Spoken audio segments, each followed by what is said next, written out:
In this video we want to look specifically at the PeopleMaps map and how you use that in recruitment. Now, before we begin, I will say that there is a full training program called the Licensed Practitioner Training, which goes into great detail on how to actually interpret the map that's actually provided, and it's in this, I say, Licensed Practitioner course. So if you want to go on that course and you want to go a lot deeper, then do get in touch with us and we will arrange that for you. However, you can still make good use of the map without actually getting into all that detail or doing further training.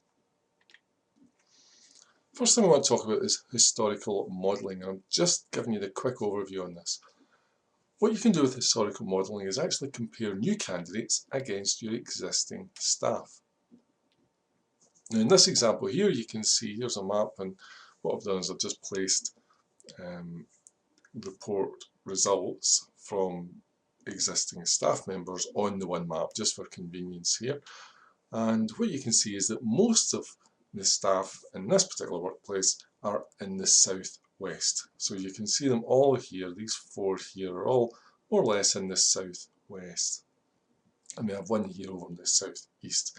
So what we can say is most are in the south, and certainly all of them, most are in the southwest and certainly all are in the south. So we now know something about the existing model that we have, and if these people are people that we picked and have decided that we like these people and they perform well in the role, then what we can conclude is that the southwest people, generally people with a southwest personality, tend to do very well in this role. So that means therefore that southwest candidates are probably going to find your work environment compatible with their own personality, and therefore that's why it works out for them. So when you're doing historical modelling, it's really worth looking at in the priority of interviewing. It's not to say you would rule out anyone else, but it's certainly the priority would probably be to interview people in the southwest, in this general area here, covered in the circle, in the first instance, because the chances are you're going to find the person you're looking for in that group. Now, another thing you can use is the Work Environment Analyzer tool, which PeopleMaps also provides.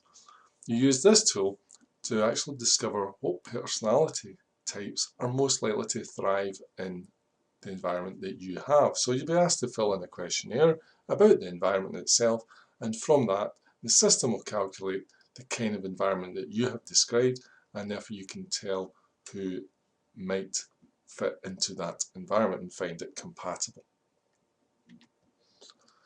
Now, the thing you need to understand is that when people are working in an environment that they find compatible, then they not only cope better, but they have much better chance of actually excelling in the role. You see, when the environment is not compatible, individuals have to invest a lot of energy just to cope, whereas you would rather have them invest the same energy to excel. Now, this example here shows what would be a potentially poor fit. So what we see, this is the actual candidates. Over here on the right, we see the candidates way up here in the northeast. And what your analyzer tool has told you is that you've got an environment that is largely more compatible with people who are in the southwest. So that pretty much tells you that that's not likely to be the best fit. Now there's a more detailed video over at the website, and you can go and look at that. That will explain this in a bit more detail for you, the Work Environment Analyzer tool itself. Okay, so that's really all you need to know about the map to actually make use of it in your recruitment. I say, if you want to go deeper and you really want to use the map in all its power and all its intricacies, then feel free to sign up for the Licensed Practitioner course, where there's an online video training that takes you through this in great detail.